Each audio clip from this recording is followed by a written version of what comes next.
हरे कृष्ण। ओम नमो भगवते वासुदेवाय। तुलसी माता की जय।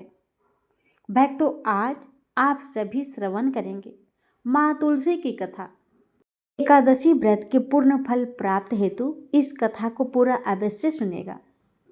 हे भक्तों, आज का यह पावन दिन केवल व्रत का नहीं है, बल्कि भगवान विष्णु को प्रसन्न करने का सबसे सरल और श्रेष्ठ मार्ग है।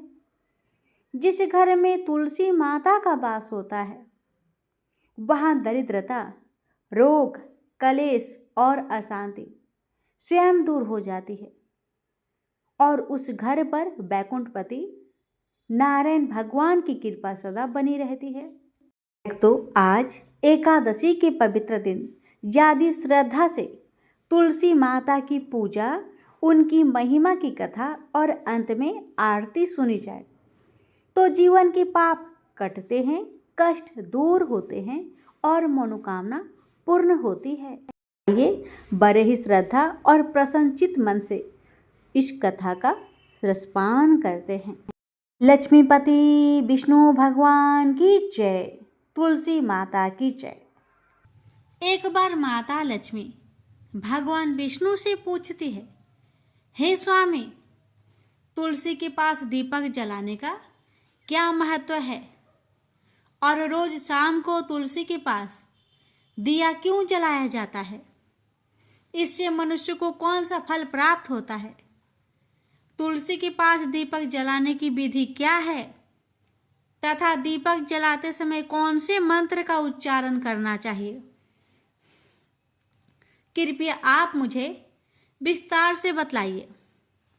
तब भगवान विष्णु जी कहते हैं, हे देवी, आज आपने समस्त मानव जाति के कल्याण के लिए बहुत ही महत्वपूर्ण प्रश्न किया है। आपके इस प्रश्न का उत्तर देने से पूर्व मैं आपको एक प्राचीन कथा सुनाता हूं, जिससे आपको सभी प्रश्न के उत्तर मिल जाएंगे। इसलिए आप इस कथा को बड़े ही श्रद्धा प्रसन्नचित पूर्वक पूरा सुनिए। इस कथा को ध्यान से पूरा सुनने मात्र से ही मनुष्य को, भक्तों को 100 वर्षों तक तुलसी के पास दीपक जलाने का पुण्य प्राप्त हो जाता है। फिर माता लक्ष्मी कहती है, हे स्वामी, हे भगवान, मैं इस कथा को सुनने के लिए बड़ी उत्सुक हूं। कृपया आप इस कथा को सुनाना प्रारंभ कीजिए। तब भगवान विष्णु माता लक्ष्मी को वह कथा सुनाने लग जाते हैं कि हे देवी, पूर्व काल की बात है।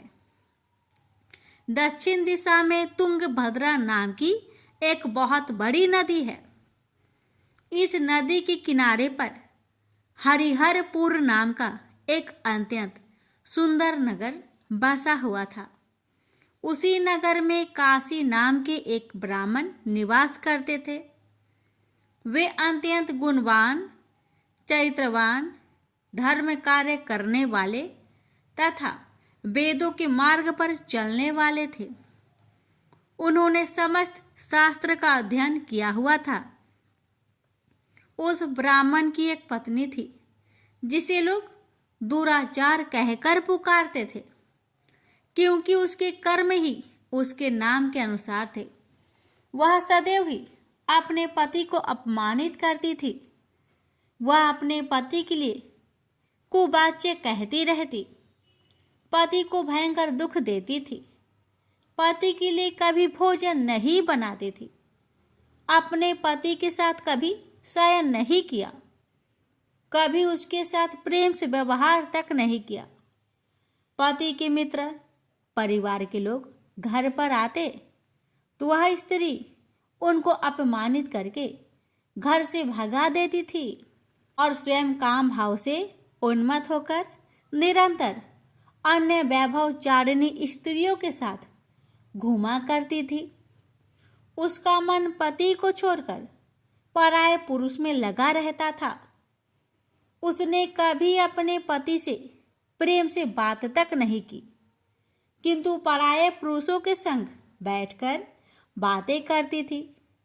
पराये पुरुषों को मोहित करने के लिए बड़े ही सज धज कर गांव में घूमने जाया करती थी।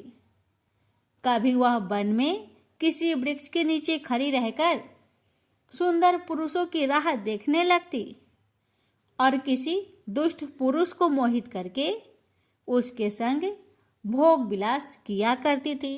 फिर एक दिन वह दुराचारिणी स्त्री वन में जाकर एक वृक्ष के नीचे खड़ी हो गई। उसका चित्त काम से भरा हुआ था। वह किसी सुंदर कामी पुरुष की राह देख रही थी, किंतु बहुत समय निकलने के बाद ही उस स्थान पर कोई पुरुष नहीं आया।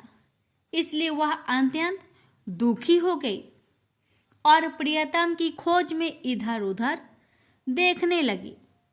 उस दिन उसका सारा परिश्रम व्यर्थ हो गया। वहां पर खड़ी होकर वह नाना प्रकार की बातें कहकर विलाप करने लगी। हाय, आज तो इस मार्ग से कोई भी सुंदर पुरुष नहीं आया।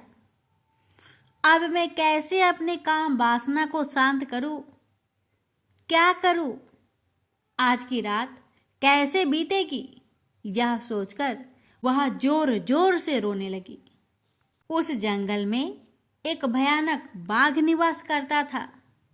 उस पापिनी स्त्री की आवाज सुनकर वह जाग गया और उछलकर उस स्त्री का भक्षण करने के लिए उसके पास आ गया। उस भयंकर बाघ को देखकर उस स्त्री के पसीने छूटने लगे। वह थर थर कांपने लगी। वह स्त्री कुछ करती, इतने में ही उस बाघ ने अपने पंजे से उसे घायल कर दिया और वह स्त्री जमीन पर गिर पड़ी।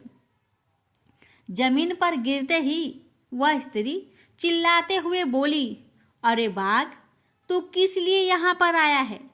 मुझे क्यों मार रहा है? मैं यहाँ पर अपने प्रियतम को खोज रही हूँ। तू मुझे छोड़ दे। मेरा भक्षण करके तुझे क्या मिलेगा?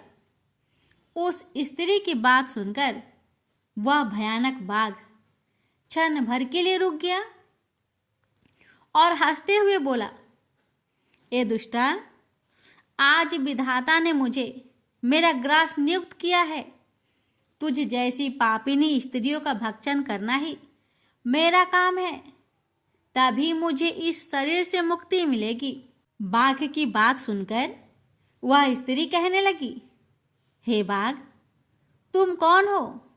मुझे सच सच बताओ, तुम्हें किस कारण से बाघ की योनि में जन्म लेना पड़ा और तुम मुझ जैसी स्त्रियों का भक्षण क्यों करते हो?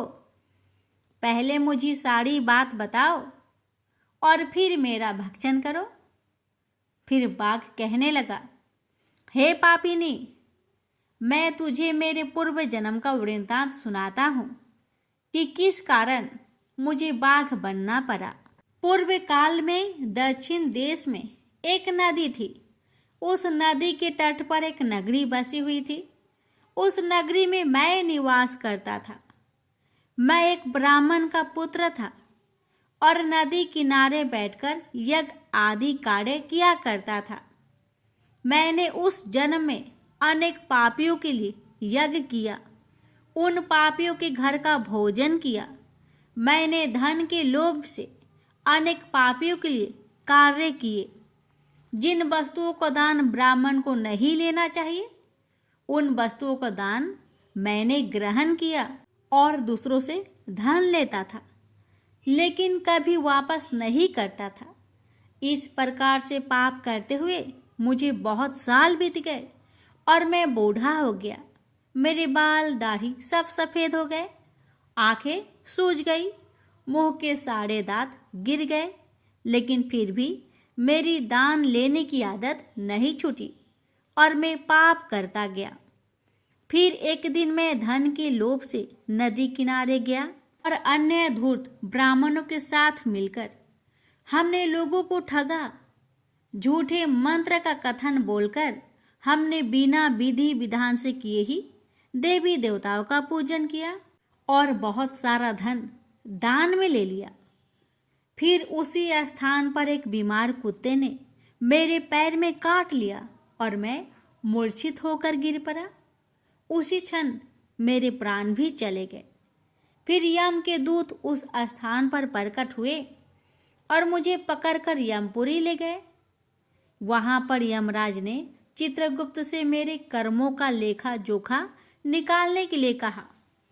फिर चित्रगुप्त कहने लगे, हे धर्मराज, इस ब्राह्मण ने घोर पाप किए हैं। इसने दूसरे से झूठ कहकर धन लूटा है। विधि विधान से पूजा ना करके झूठ मंत्र बोलकर भगवान का अपमान किया है। इसलिए यह पापी ब्राह्मण केवल नरक ही जाने के योग है। फिर यमराज ने अपने दूतों को आदेश देकर मुझे नरक की अग्नि में डाल दिया। अनेक वर्षों तक नरक की सजा भोगने के बाद मुझे बाघ का शरीर प्राप्त हुआ और मैं इस दुर्गम वन में निवास करने लगा। मैं अपने पूर्व जन्म के पापों को याद करके कभी भी कोई भी महात्मा पुरुष या फिर साधु संत हो, सती स्त्रियों का मैं भक्षण नहीं करता हूँ। मैं केवल पापी, दुराचारिणी तथा उल्टा स्त्रियों का ही भक्षण करता हूँ ताकि मुझे पाप से मुक्ति मिल जाए। इस प्रकार से उस बाघ ने अपने पूर्व जन्म का पूरा कथा उस पापिनी को सुना दिया और फिर उस स्त्री से कहने लगा, हे पापिनी, तेरे आचरण से तू उल्टा दिखाई पड़ती है। अपने पति को छोड़कर तू इस वन में अन्य पुरुष के साथ भोग विलास करने आई है। इसलिए आज तो तू मेरा ग्रास अवश्य बनेगी। इतना कहकर उस बाघ ने अपने तीक्ष्ण नाखून से उस पापिनी स्त्री के टुकड़े टुकड़े करके उसे खा लिया। फिर उस स्थान पर यम के दूत प्रकट हुए और उस पापिनी स्त्री को उठाकर यमपुरी ले गए। वहां पर उसे यमराज के सामने खड़ा किया गया। फिर चित्रगुप्त ने उस स्त्री का लेखा जोखा निकालते हुए यमराज जी से कहने लगे, हे धर्मराज, यह स्त्री तो अत्यंत पापिनी है। इसने घोर पाप किए हैं। इसने व्यभिचार किया है। इसने अपनी पति की कभी सेवा नहीं की। अपने पति को भूलकर पराये पुरुषों के संग भोग विलास किया करती। उसके पाप को सुनकर यमराज जी ने उस स्त्री को अग्नि से भरे हुए कुंडों में डालने का आदेश दिया। अनेक वर्षों तक उसे उस कुंड में पकाया गया। फिर उसे निकालकर दूसरे नरक में डाल दिया गया। इस प्रकार से उसे अनेक वर्षों तक अलग अलग नरकों में डाला गया और नरकों में डालने के बाद वह महापापी स्त्री पुनः पृथ्वी लोक पर आकर चांडाल के रूप में उत्पन्न हुई। चांडाल के घर में जन्म लेकर वह फिर से अनेक पाप करने लगी, व्यभिचार करने लगी, अनेक पापी पुरुषों के संग विहार करने लगी। कुछ समय बाद पूर्व जन्म के पापों के कारण उसे कोढ़ का रोग हो गया और वह भयानक पीड़ा सहन करने लगी। उसका अंग अंग जलने लगा। उसके नेत्रों में पीड़ा होने लगी। इस दुख को सहन करती हुई अपना जीवन को बिता रही थी। फिर एक दिन वह तीर्थ में स्नान करने के उद्देश्य से अनंतपुरा में चली गई। वहां पर वह एक आश्रम के बाहर निवास करने लगी। वहां उस आश्रम में एक तुलसी जी का पौधा था। अन्य स्त्रियों को वहां पर तुलसी जी के पास दीपक जलाते हुए देखकर उस महापापी स्त्री ने भी वही किया। उसने तुलसी जी के पौधे के पास जाकर एक घी का दीपक जला दिया। फिर उसी रात हृदयघात से उसकी मृत्यु हो गई और यमराज के दूत उसे लेने के लिए आ गए। जैसे ही यम के दूत उस पापी स्त्री को पास में बांध कर ले जाने लगे, वैसे ही भगवान विष्णु के दो पार्षद उस स्थान पर प्रकट हुए और उन्होंने उन दोनों को रोक लिया और कहने लगे, हे दूतों, इस स्त्री को तुम छोड़ दो, यह नरक जाने की योग्य नहीं है। तुम किसके आदेश से ऐसा अधर्म कर रहे हो?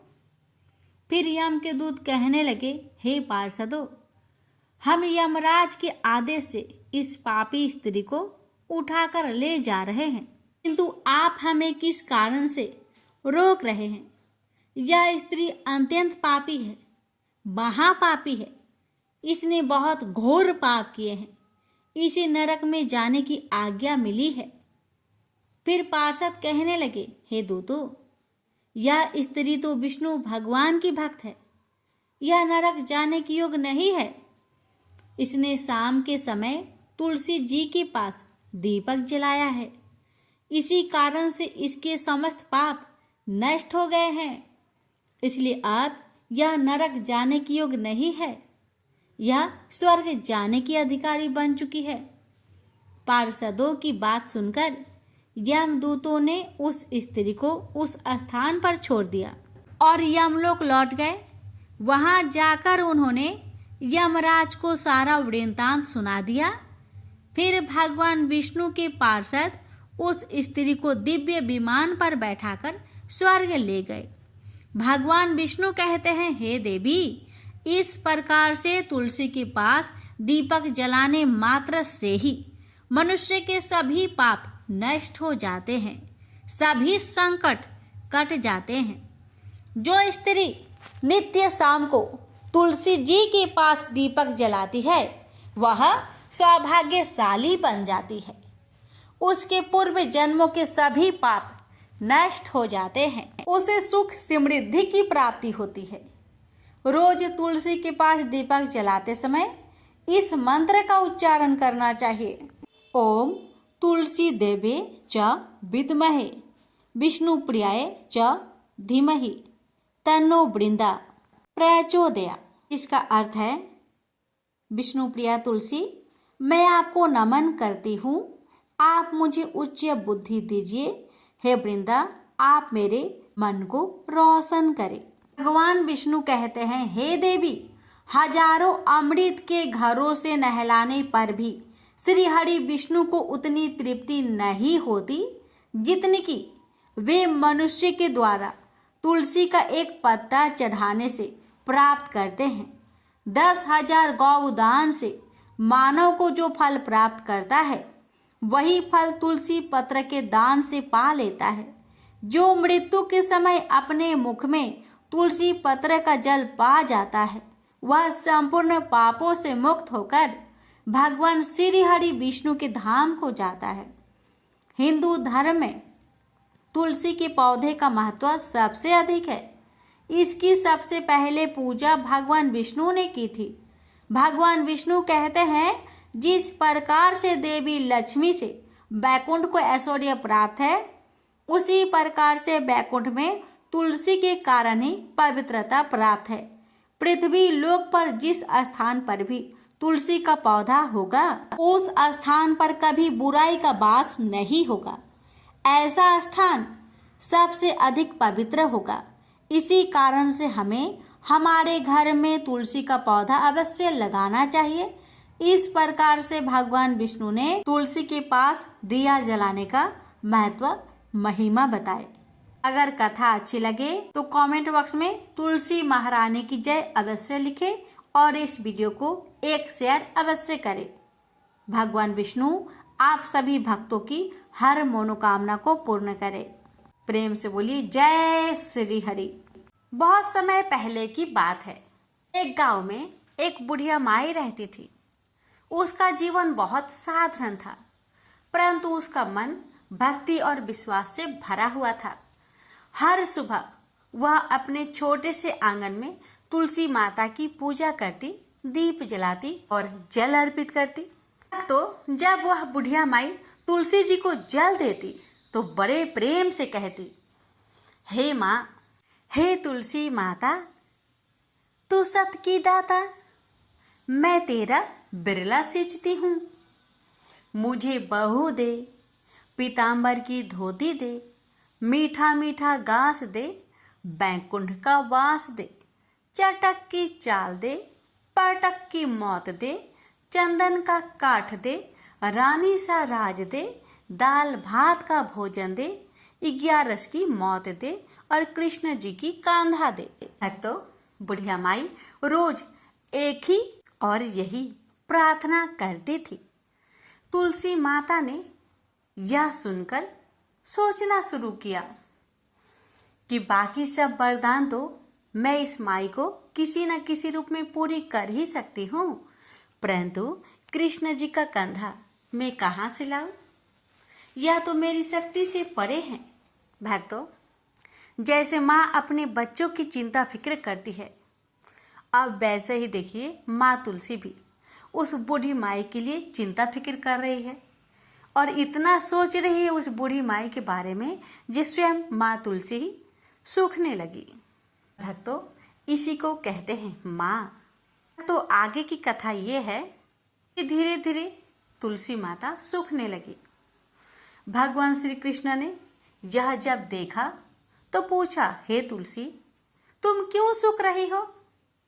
तब तुलसी माता बोली, प्रभु, एक बुढ़िया माई रोज मुझे सींचने आती है और यही कहकर जाती है कि मुझे बहू दो, बैकुंठ दो, राज दो और अंत समय में कृष्ण का कंधा दो।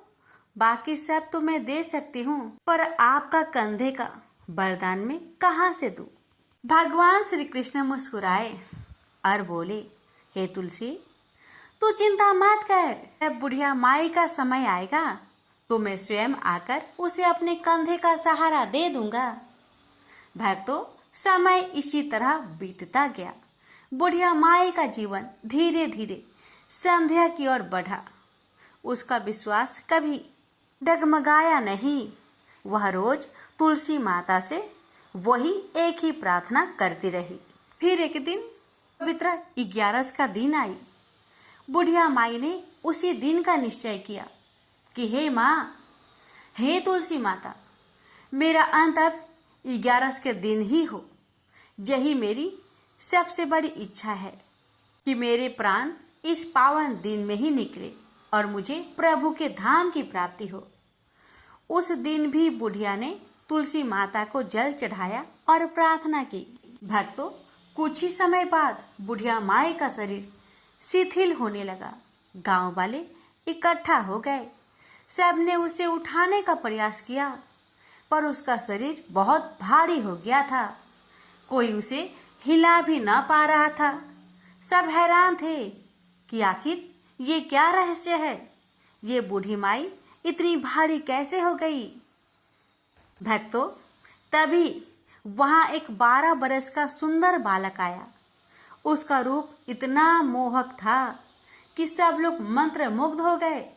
बालक ने धीरे से कहा, अगर आप लोग मुझे इजाजत दे तो मैं इसके कान में कुछ कहूंगा तो ये बूढ़ी माई हल्की हो जाएगी। गांव वाले मान गए। बालक बुढ़िया माई के कान के पास जाके झुक गया और धीरे से बोला, बुढ़िया माई, मन की निकाल ले, पीतांबर की धोती ले, मीठा मीठा घास ले, बैकुंठ का बास ले, चटक की चाल ले, पातक की मौत ले, कृष्ण जी का कंधा ले। जैसे ही यह वचन बुढ़िया माई की कानों में पहुंची, उसका शरीर हल्का हो गया। सब लोग हैरान हो गए। तभी वह दिव्य बालक अपना असली रूप प्रकट करता है। वह कोई और नहीं, स्वयं भगवान श्री कृष्ण थे। भगवान ने बूढ़ी माई को अपने कंधे का सहारा दिया और उसे बैकुंठ के धाम ले गए। गांव वाले यह दृश्य देखकर गदगद हो उठे। सबने मिलकर कहा, धन्य है बुढ़िया माई की भक्ति, धन्य है माँ तुलसी की कृपा। भक्तों, इस प्रकार एकादशी के दिन बुढ़िया माई को परम गति मिली। तुलसी माता और श्री कृष्ण भगवान ने दोनों ने उसकी भक्ति का मान रखा। भक्तों, इसलिए कहा गया है, जो सच्चे मन से तुलसी माता की सेवा करता है और एकादशी का व्रत करता है, उसकी सभी इच्छाएं पूरी होती है। जैसे तुलसी माता ने बुढ़िया माई को मुक्ति दी, वैसे ही हम सबको मिले। प्रेम से बोलिए हरे कृष्णा। अब सुनिए तुलसी चालीसा पाठ और आरती। जय जय तुलसी भगवती सत्यवती सुखदानी। नमो नमो हरि प्रियसी श्री वृंदा गुण खानी। श्री हरि शीश विराजिनी देहु अमर बर अम्बे। जनहित है वृंदावनी अब न करहु विलंबे। नमो नमो तुलसी महारानी महिमा अमित न जाए बखानी। दियो विष्णु तुमको सन्माना जग में छायो सुयस महाना। विष्णु प्रिया जय जय दी भवानी ती हो लोक की हो सुखी खानी। भगवत पूजा करे जो कोई बिना तुम्हारे सफल ना होई। जिन घर ताओ नहीं होई रिवासा उस घर करे ही विष्णु नहीं वासा। करे सदा जो ताओ नित्य सुमिरन तेहि के काज होए सभी पूरन। कार्तिक मास महात्म तुम्हारा ताको जानत सबे संसारा। तव पूजन जो करे कुवारी पावे सुंदर बर सुके मारी। कर जो पूजा नित्य प्रति नारी सुख संपत्ति से होए सुखारी। वृद्धा नारी करे जो पूजन मिले भक्ति होवे पुलकित मन। श्रद्धा से पूजे जो कोई भाव निधि से तर जावे सोई। कथा भागवत यज्ञ करावे तुम बिन नहीं सफलता पावे। छायो तबे प्रताप जगे भारी ध्यावत तुम्हें ही सकल चिति धारी। तुम ही मात्र यंत्रन तंत्रन में सकल काज सिद्धि होवे क्षण में। सकल काज सिद्धि होवे क्षण में औषधि रूप आप हो माता। सब जग में तो यश विख्याता।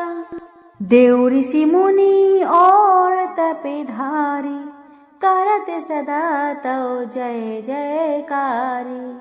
वेद पुराणन तो यश गाया महिमा अगम पार न पाया। नमो नमो जय जय सुखी कारिणी। नमो नमो जय जय दुखी निवारिणी। नमो नमो सुख संपत्ति देनी। नमो नमो अघ काटन छेनी। नमो नमो भगतन दुख हरनी। नमो नमो दुष्टन मद छेनी। नमो नमो भव पार उतारनी। नमो नमो परलोक सुधारनी। नमो नमो निज भक्त उबारने। नमो नमो जन काज सवारनी। नमो नमो जय कुमति नसावनी। नमो नमो सब सुख उपजावनी। जयति जयति जय तुलसी माई। ध्याओ तुमको शीस नवाई। निज जन जनी मोहि अपनाओ। बिगड़े कारज आप बनाओ। करो विनय में मात तुम्हारी। पूरन आशा करहु हमारी।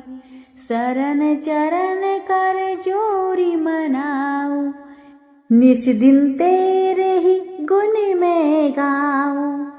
करहु मात अब मोह पर दाया। निर्मल होई सकल मम काया। मांगो मात यह बर आप दीजिए। सकल मनोरथ पूरन कीजे। जानू नाही कुछ नेम आचारा, क्षम हो मात अपराध हमारा। 12 मास करे जो पूजा, तासम जग में और न दूजा। प्रथम ही गंगा जल मंगावे, फिर सुंदर स्नान करावे। चंदन आछत पुष्प चढ़ावे, धूप दीप नैवेद्य लगावे। करे आचमन गंगा जल से, ध्यान करे हृदय निर्मल से। पाठ करे फिर 40 की, स्तुति करे माते तुलसा की। जह विधि पूजा करे हमेशा, ताके तन नहीं रहे कलेशा। करे मास कार्तिक का साधन, शोभे नीत पवित्र सिद्ध हुई जाहि। है यह कथा महासुखदाई, पढ़े सुने सो भव तर जाई। जह श्री तुलसी चालीसा, पाठ करे जो कोई। गोविंद सो फल पावही, जो मन की इच्छा हो। अब सुनिए तुलसी माता की आरती। जय जय तुलसी माता, सब जग की सुखदाता। सब योगों के ऊपर, सब रोगों के ऊपर, रज से रक्षा कर भवत्राता। ओम जय तुलसी माता। बटु पुत्री है श्यामा, सुरवल्ली है ग्रामा। मैया सुरवल्ली है ग्रामा। विष्णु प्रिय जो नर तुमको सेवे, विष्णु प्रिय जो नर तुमको सेवे। सो नर तर जाता, मैया जय तुलसी माता। हरि के शीश विराजत, त्रिभुवन से हो वंदित। मैया त्रिभुवन से हो वंदित। पतित जनों की तारिणी, पतित जनों की तारिणी। तुम हो विख्याता, जय जय तुलसी माता। लेकर जन्म भी जन्म में, आई दिव्य भवन में। मैया आई दिव्य भवन में। मानव लोक तुम्हीं से, मानव लोक तुम्हीं से। सुख संपत्ति पाता, मैया जय तुलसी माता। हरि को तुम अति प्यारी, श्याम वरण सुकुमारी।